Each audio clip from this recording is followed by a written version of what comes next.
সময়ের সাথে সাথে আমাদের টেস্টেরও চেঞ্জ হয়। সেম এরকমভাবেই আমি যেরকম বাংলাদেশে থাকতে কলিজা ভুনা একদমই পছন্দ করতাম না, সেখানে এইবার হচ্ছে আমি গ্রসারি করতে গিয়ে কলিজা দেখে মনে হলো যে কেন জানি লাল লাল করে কালো করে কলিজা ভুনা রান্না করে তারপরে খেতে। তো আর কি আমি কলিজা নিয়ে আসলাম। তো এখন হচ্ছে কেটে নিয়ে তারপরে বয়েল করে নিচ্ছি।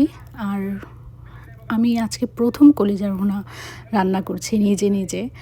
রান্না করার আগে ইউটিউব সার্চ করে তারপরে বাসায় মাকে জিজ্ঞেস করে এরপর হচ্ছে রান্নাগুলো করছি।